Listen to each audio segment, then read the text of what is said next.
మీరెప్పుడైనా గమనించారా? ఒక వ్యక్తి మరణిస్తే అంత్యక్రియలు సాధ్యమైనంత వరకు సూర్యాస్తమయం కంటే ముందే పూర్తి చేసేస్తారు. కానీ రాత్రి సమయంలో శవదహనం ఎందుకు చెయ్యరు? హిందూ సాంప్రదాయాలు, గరుడ పురాణం ప్రకారం సూర్యుడు సానుకూల శక్తికి ప్రతీకగా భావిస్తారు. అందుకే సూర్యుడి వెలుగులో అంత్యక్రియలు నిర్వహిస్తే ఆత్మకు శాంతి లభించి దైవానుగ్రహం కలుగుతుందని ఆధ్యాత్మిక విశ్వాసం. సూర్యాస్తమయం తర్వాత దహన సంస్కారాలు చేయడం అశుభంగా పరిగణిస్తారని పురాణాల్లో పేర్కొనబడింది.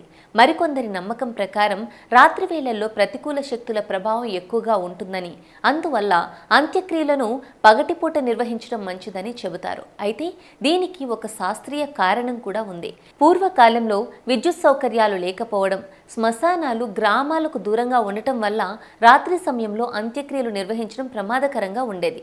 అందుకే వెలుతురు ఉన్న సమయంలోనే ఈ కార్యక్రమాలను నిర్వహించే ఆచారం ఏర్పడింది. ఇక ఆధ్యాత్మిక విశ్వాసమైన, శాస్త్రీయ కారణమైన సూర్యాస్తమయానికి ముందే అంత్యక్రియలు నిర్వహించే సాంప్రదాయం వెనుక ఇదే అసలు కారణమని చెబుతారు.